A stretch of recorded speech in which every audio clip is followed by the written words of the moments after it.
Breaking news చూస్తున్నాం. ఇటు Karimnagar mayor అంశంలో మరో బిగ్ ట్విస్ట్ అని చెప్పుకోవచ్చు. ఇటు మేయర్ పీఠం దక్కించుకునేందుకు కాంగ్రెస్ ఒక ఆపరేషన్ ని అమలు చేస్తుంది. సంచలనమైన వ్యాఖ్యలు చేశారు. ఇటు సెన్సేషనల్ కామెంట్స్ చేశారు మంత్రి పొన్నం ప్రభాకర్. కాంగ్రెస్ ఆపరేషన్ సక్సెస్ అవ్వబోతుంది అంటూ ఆయన చెప్పుకొచ్చారు. ఇటు నిజామాబాద్ లాగే కరీంనగర్ కార్పొరేషన్లో కూడా ఇటు బీజేపీకి మెజారిటీ లేదంటున్నారు. అలాగే నిజామాబాద్ కార్పొరేషన్లో మెజారిటీ లేదని అక్కడ ఎంపీ అరవింద్ ప్రతిపక్షంలో కూర్చుంటామంటున్నాడు. అలాగే కరీంనగర్లో మాత్రం మెజారిటీ లేకుండానే ఇటు మేయర్ అలాగే డిప్యూటీ మేయర్ మాదే అని బండి సంజయ్ ఎలా అంటున్నారు అంటూ మొత్తానికైతే సెన్సేషనల్ కామెంట్స్. ఒక రాజకీయ పార్టీగా మేము ఖచ్చితంగా మేయర్ పదవి మాకే కావాలని మేము కోరుకుంటున్నామంటూ ఇటు పొన్నం ప్రభాకర్ అయితే సెన్సేషనల్ కామెంట్స్ అని చెప్పుకోవచ్చు. ఇటు 16న ఏమవుతుందో చూద్దాం అంటూ ఒక స్టేట్మెంట్ అయితే రిలీజ్ చేశారు. చాలా ఇంట్రెస్టింగ్ ట్విస్ట్ అనుకోవచ్చు ఒక రకంగా. ఇటు బండి సంజయ్ మేయర్ పదవి మాదే, డిప్యూటీ మేయర్ పదవి మాదే, బీజేపీకి ఒక అవకాశం ఇచ్చినందుకు ఖచ్చితంగా ఒక రక్షణలా ఉంటాము అంటూ గతంలో ఆయన స్టేట్మెంట్స్ చేసుకొచ్చారు. క్యాంపు రాజకీయాలకు కూడా తెరతీసాయి. మనం చూడొచ్చు విజువల్స్, పైన విజువల్స్లో కనిపిస్తున్నాయి. ఇటు బీజేపీకి సంబంధించి అలాగే కాంగ్రెస్కి సంబంధించి కావచ్చు, పార్టీస్కి సంబంధించిన క్యాండిడేట్స్ని ఇటు బస్సుల్లో ఎక్కించి హైదరాబాద్ పరిసర ప్రాంతాల్లో రిసార్ట్స్కి తీసుకెళ్లడం మనం అంతా చూసాం. కానీ ప్రస్తుతానికి ఇటు పొన్నం ప్రభాకర్, మంత్రిగా పొన్నం ప్రభాకర్ ఇచ్చిన స్టేట్మెంట్స్ సెన్సేషనల్ స్టేట్మెంట్స్ అని చెప్పుకోవచ్చు. ఖచ్చితంగా ఒక పొలిటికల్ పార్టీగా, ఒక రాజకీయ పార్టీగా ఖచ్చితంగా మేయర్ పదవి మాకే కావాలని కోరుకుంటున్నాం.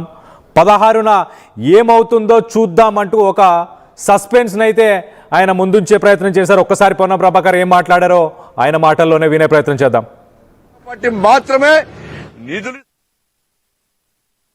నిజామాబాద్ మున్సిపల్ కార్పొరేషన్ లో 60 సీట్లు ఉన్నాయి. 28 హైయెస్ట్ లార్జెస్ట్ సింగిల్ పార్టీ 28 సీట్లతో బీజేపీ ఉంది. అక్కడ పార్లమెంట్ సభ్యుడు మేము ప్రతిపక్షంలో కూర్చుంటామని చెప్పినాడు. అబ్సల్యూట్ మెజార్టీ లేదు కాబట్టి. దాని తర్వాత కాంగ్రెస్ మిగతా పార్టీలన్నీ గెలిచినాయి. సరే ఏమైతుంది అనేది భవిష్యత్తు. ఇక్కడ కూడా మేమే గెలిచినామని ప్రకటించుకున్న బండి సంజయ్ గారు కూడా 69 సంఖ్య, ఇక్కడ 66 plus MP, local MLA and Manakonda MLA 69 మంది మెంబర్స్ ఓటింగ్. 69 మంది మెంబర్లు ఉన్నటువంటి దానిలో 30 సభ్యులకు ఎన్నిక గెలిచి మేము మేయర్ అవుతామని ప్రకటించుకున్నది ఆయన. ఆ రాజకీయ పార్టీ నాయకుడిగా పార్లమెంట్ సభ్యుడిగా ఎట్లా ప్రకటించుకున్నాడో మిగతా రాజకీయ పార్టీలు ఎవరికి వాళ్ళకు వ్యూహం ఉంటాయి. రాజకీయాల్లో ఎన్నికల సందర్భంగా భారతీయ జనతా పార్టీ ఏ విధంగా వాళ్ళ పొత్తున్న పార్టీలను కొనగొట్టింది, అవినీతి పరణాల పార్టీలు చేంజ్ చేసుకుని ఎట్లా పూరితమైనరు, ఇదంతా చర్చ ఇది సందర్భం కాదు.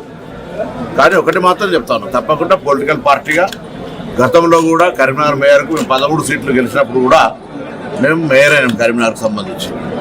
కాబట్టి ఇప్పుడు కూడా అన్ని రాజకీయ పార్టీలు రాష్ట్ర నాయకత్వ సలహా సూచనకు సంబంధం లేదు. ఇందులో ముఖ్యమంత్రి గారు మంత్రుల జోక్యం లేదు. ఇందులో స్థానికంగా గెలిచిన ప్రజాప్రతినిధులు వాళ్ళ ఒక ఆలోచనతోటి అబ్సల్యూట్ మెజార్టీ బీజేపీకి రాలేదు. నిజామాబాద్ లాగా నేను కూడా ప్రతిపక్షంలో కూర్చుంటా చెప్పాల్సి ఉండే. అక్కడ కూడా 60కి 28 వచ్చినాయి, ఇక్కడ 69కి 30 వచ్చినాయి. దానికి పెద్ద మేము గెలిచినామని జెండా పాచినామని మీరే జెండా ఊపారు కదా, మేము అన్నమా? మేము ఇప్పుడు ఏమంటున్నాం, డెమోక్రటిక్గానే ప్రజాస్వామికంగానే గెలిచిన కార్పొరేటర్లు మేయర్ను ఎవరు ఎంపిక చేసుకుంటారు తప్ప గౌరవ ముఖ్యమంత్రి గారు మంత్రులు తిరగనీయం. డెమోక్రసీ ఎవరికి వ్యతిరేకం కాదు. మేము ప్రజాస్వామ్యంగా గెలిచిన ఆ బీజేపీ 30 మంది కూడా శుభాకాంక్షలు, మిగతా 36 మంది కూడా శుభాకాంక్షలు. అందరూ కలిసి మంచి మేయర్ని ఎన్నుకోండి. మేము రాష్ట్ర ప్రభుత్వం నుంచి కరీంనగర్ లాంటి పెద్ద నగరం ఈరోజు 3,40,000 ఓట్లు, 5 లక్షల జనాభా, తెలంగాణ రాష్ట్రంలో హైయెస్ట్ సీట్స్ ఉన్నటువంటి కార్పొరేషన్. పొన్నం ప్రభాకర్, మంత్రి పొన్నం ప్రభాకర్ సెన్సేషనల్ కామెంట్స్. ఒక డెమోక్రటిక్ కంట్రీ ఖచ్చితంగా. ఇటు నిజామాబాద్ సిట్యువేషన్ ఒకసారి చూస్తే 60లో 28 అక్కడ సింగిల్ లార్జెస్ట్ పార్టీగా వచ్చింది, కానీ ఫుల్ మెజారిటీ మ్యాజిక్ ఫిగర్ని అయితే దాటలేదు. అలాగే కరీంనగర్లో కూడా మొత్తంగా 66 ప్లస్ ఇక్కడ ఎమ్మెల్యే ఎక్స్ అఫీషియో మెంబర్స్ని కూడా కలుపుకుంటే 69లో 30 మాత్రమే బీజేపీ గెలిచింది. సో తనని గెలుపును ప్రకటించుకుంటే నాకేం లేదు, ఆ 30 మందికి కూడా నేను అభినందనలు తెలుపుతున్నాను.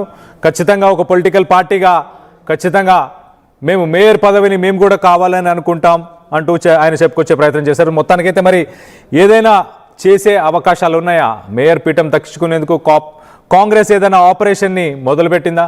దీనికి సంబంధించి మరింత అప్డేట్ తీసుకునే ప్రయత్నం చేద్దాం.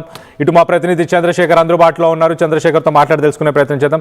చంద్రశేఖర్, చెప్పండి, సెన్సేషనల్ కామెంట్స్ అనుకోవచ్చా? ఇటు నిజామాబాద్ గురించి కంపేర్ చేస్తున్నారు, ప్రతిపక్షంగా అక్కడ ఎంపీ అరవింద్ ఉంటానంటున్నాడు. ఇక్కడ కరీంనగర్లో కూడా ఫుల్ మెజారిటీ రాలేదు కదా, మ్యాజిక్ ఫిగర్ని దాటలేదు.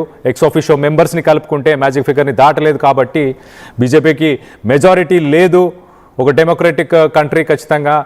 అలాగే ఆయన పలు రాష్ట్రాలలో ఇటు బీజేపీ ప్రభుత్వాలను కూలగొట్టిందన్న అంశాన్ని కూడా మాట్లాడుతూ సంబంధం లేని విషయం కావచ్చు అని కూడా ఒక మాటని వదిలేశారు. సో వీటన్నిటిని ఎలా చూడాలి అసలు?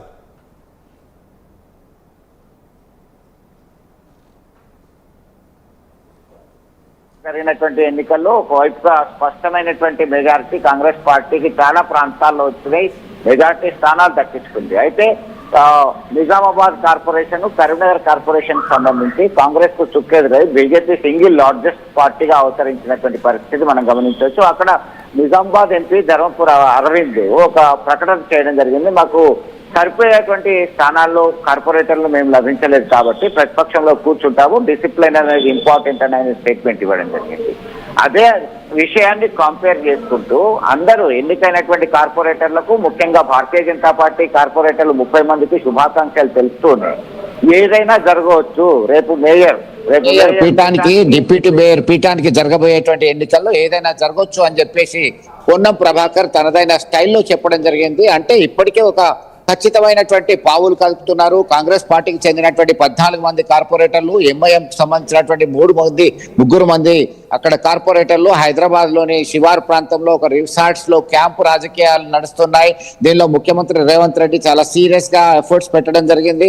మంత్రి పొన్నం ప్రభాకర్ చెప్తున్నారు, మంత్రులు, ముఖ్యమంత్రి దీనిపైన ఇన్వాల్వ్ కావట్లేదు, అయినప్పటికీ వారి సలహాలు సూచనలు తీసుకుంటామంటున్నారు. దీనికి ప్రధానమైనటువంటి కారణం ఏంటంటే ఎట్టి పరిస్థితుల్లో కరీంనగర్ను చేజార్చించుకోవద్దు, పోగొట్టుకోవద్దు అనేటువంటి కోణంలో వాళ్ళు ఆలోచిస్తున్నారు. దానికి అనుగుణంగా పావులు కలుపుతున్నటువంటి పరిస్థితి. అవసరమైతే అందరినీ కలిపి ఒక ఇండిపెండెంట్ అభ్యర్థిని చేయాలనేటువంటి ఉద్దేశంతో వారు స్కెచ్ వేశారు. దీనిలో భాగంగా ఏదైనా జరగవచ్చు, ఎవరైనా మద్దతు ఇవ్వచ్చు అనేటువంటి కోణంలో చర్చలు జరుగుతున్నాయి. కొన్ని రాజకీయ పార్టీలు విప్పు జారీ చేయకుండానే తనకు నచ్చినటువంటి వ్యక్తిని మేయర్ గా ఎంపిక అయ్యేటువంటి పరిస్థితి ఉంది. ఎందుకంటే గతంలో ఉన్నటువంటి పరిస్థితి ఒకసారి కోట్ చేశారు ఆయన.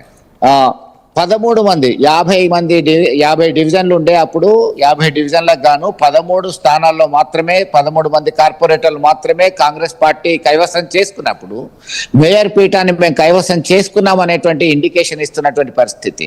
At the same time Bharatiya Janata పార్టీకి సంబంధించినటువంటి నేతలు ఒకటే విమర్శిస్తున్నారు, ఒకటే ఆరోపిస్తున్నారు.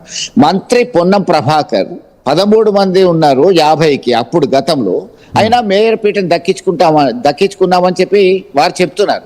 ప్రస్తుతం మనకి 66లో 30 మంది ఉన్నారు, 4 జాయిన్ అయిపోయారు, 34 మందికి చేరుకున్నారు. సంజయ్తో కేంద్ర హోంశాఖ సహాయ మంత్రి, కరీంనగర్ ఎంపీ బండి సంజయ్ కలిస్తే 35 అవుతుంది. గంగుల కమలాకర్ స్థానిక ఎమ్మెల్యే, అలాగే మానకొండూరు ఎమ్మెల్యే కవంపల్లి సత్యనారాయణ సైతం ఎక్స్ అఫీషియో సభ్యులుగా దీనిలో కొనసాగుతున్నారు. వారి కాన్స్టిట్యుయెన్సీ కరీంనగర్ అవుట్ రైట్ గా ఇక్కడే ఉంటుంది. మానకొండూరు నియోజకవర్గంలోని సదాశివపల్లి, అలుగునూరు లాంటి 2 కార్పొరేషన్ కి సంబంధించినటువంటి దానిలో ఆయన ఓటు ఉంది కాబట్టి వారు సైతం ఎక్స్ అఫీషియో మెంబర్ గా ఉన్నారు. మొత్తం కలిస్తే 69 అవుతుంది. 69లో ఎక్స్ అఫీషియో మెంబర్ లో మోర్ దెన్ హాఫ్, అంటే 35 సీట్స్ ఉన్నాయి. ఖచ్చితంగా మేము దాన్ని కాపాడుకుంటాం. మీరు అన్ని కలిసి ఒక సంజయ్ క్లియర్ కట్ గా ఒక మెసేజ్ ఇవ్వడం జరిగింది. ఆయన మీడియా సమక్షంలో సైతం కామెంట్ చేయడం జరిగింది. ఎంఐఎం పార్టీ కాంగ్రెస్ పార్టీతో సంసారం చేస్తూ బీఆర్ఎస్ పార్టీకి కన్ను కొడుతుంది అని చెప్పి క్లియర్ కట్ గా చెప్పడం జరిగింది. ఈ క్రమంలో ఒక్కసారి ఆలోచిస్తే ఇటు కాంగ్రెస్, బీఆర్ఎస్, ఎంఐఎం స్వతంత్ర అభ్యర్థులు అన్ని కలిస్తే మరి వీరికి సరిపోయేటువంటి మెజార్టీ వస్తలేదు. అయితే కరీంనగర్ కి సంబంధించినటువంటి ఒక విద్యా సంస్థలు నిర్వహిస్తున్నటువంటి వ్యక్తి స్వతంత్ర అభ్యర్థిగా, బీజేపీ రెబల్ అభ్యర్థిగా బరిలోదిగా ఆయన కార్పొరేటర్ గా ఎన్నికయ్యారు. ఆయననే మంతనాలు జరుపుతున్నారు. ఆయన తరపున నియర్ అండ్ డియర్ దగ్గర వాళ్ళతోని చెప్పిస్తున్నారు, మంతనాలు జరుపుతున్నారు. నాకు మద్దతు ఇవ్వండి, మీకు ఏ విధమైనటువంటి ఆర్థిక సహాయ సహకారాలు అందించాలన్నా నేను సిద్ధంగా ఉన్నానని చెప్పేసి డైరెక్ట్లీ ఆర్ ఇండైరెక్ట్లీ వాళ్ళని ఆకర్షించేటువంటి ప్రయత్నం కాంగ్రెస్ పార్టీ పెద్దల సహాయ సహకారాలతోని జరుగుతుంది అనేటువంటి చర్చ జోరుగా సాగుతుంది. అయితే ఒక భయం మాత్రం వాళ్ళకి కాంగ్రెస్ అధికార పార్టీకే ఉంది. ప్రజలు ఎట్లా రిసీవ్ చేసుకుంటారు? ఒక బీజేపీ లార్జెస్ట్ పార్టీగా, సింగిల్ లార్జెస్ట్ పార్టీగా అవతరించినప్పటికీ ఇన్ని పార్టీలు కలిసి ఒక కరీంనగర్ కార్పొరేషన్ దక్కించుకోవడానికి ఇంత చేయాల్సినటువంటి అవసరం ఏంది అని తిరుగుబాటు చేస్తే, అంటే ఈసడించుకుంటే తమ పరిస్థితి ఏంటి అనేటువంటి కోణంలో ఒక భయం మాత్రం కాంగ్రెస్ పార్టీని ఇప్పటికీ వారి నాయకులని వెంటాడుతున్నది. నవ్విపోదురుగాక నాకేటి సిగ్గు అంటే అది వాళ్ళు అనుకున్నది చేయడానికి సిద్ధంగా ఉంటారు, చేస్తారేమో అని చెప్పేసి మరొక వర్గం చెప్తున్నటువంటి పరిస్థితి. మొత్తం మీద ఇటు ఎవరిది పైచేయిగా ఉండబోతున్నది, ఎవరు మేయర్ పీఠంపై కూర్చుంటారు అనేటువంటి కోణంలో పెద్ద ఎత్తున చర్చ జరుగుతుంది. దీనికి ప్రధానమైనటువంటి ఒక్కటే ఒక అవకాశం ఉంది ఇప్పటికీ కూడా. ఇప్పటికీ స్వతంత్ర అభ్యర్థులు ఎవరైతే వెళ్ళారో 13వ డివిజన్, 17వ డివిజన్, 39వ డివిజన్, దానికి సంబంధించినటువంటి వాళ్ళు సంజయ్ సమక్షంలో చేరారు. మరొక వ్యక్తి సైతం చేరడం జరిగింది.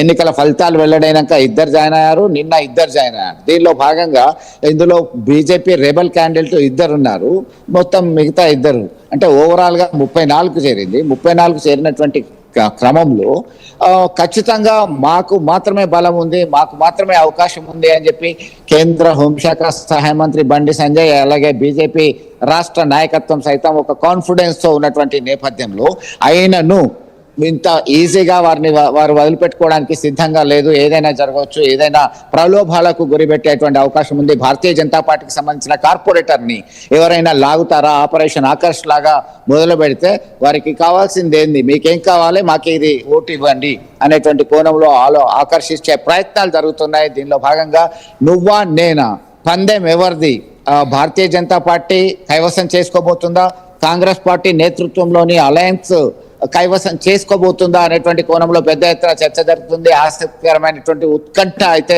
కరీంనగర్ మేయర్ పీఠంపై జరిగింది. స్థానికంగా ఇప్పుడు తాజాగా మనం ఒక విషయాన్ని గమనించుకుంటే, మంత్రి పొన్నం ప్రభాకర్ ప్రభుత్వ విప్పు ఆది శ్రీనివాస్ తో కలిసి వేములవాడ రాజన్న ఆలయంలో, అంటే ఇప్పుడు భీమన ఆలయం, ప్రత్యేక పూజలన్నీ జరుగుతున్నాయి. భీమేశ్వర ఆలయంలో దర్శించుకున్న తర్వాత రాష్ట్ర ప్రభుత్వం పక్షాన పట్టు వస్త్రాలు సమర్పించారు. సమర్పించిన తర్వాత ఆయన పొలిటికల్ కామెంట్స్, హాట్ కామెంట్స్ చేయడం అనేది మరింత చర్చకు దారితీసింది. ఇప్పటికే గతంలో ముఖ్యమంత్రి ఎన్నికల ముందు వచ్చి బహిరంగ సభలో మాట్లాడినప్పుడు కావచ్చు, ఆ తర్వాత ఎన్నికల ఫలితాలు అయిన తర్వాత హంగ్ అయిన స్థానాలన్నీ కూడా చేజెక్కించుకోవాలి, అంటే by hook are cook, directly or indirectly మీరు ఏం చేస్తారో తెలియదు. కాంగ్రెస్ పార్టీ మేయర్ కూర్చోవాలి, కాంగ్రెస్ పార్టీ అభ్యర్థి మేయర్ పదవిలో కూర్చోవాలి, కాంగ్రెస్ పార్టీ అభ్యర్థి చైర్మన్ పదవిలో కూర్చోవాలి.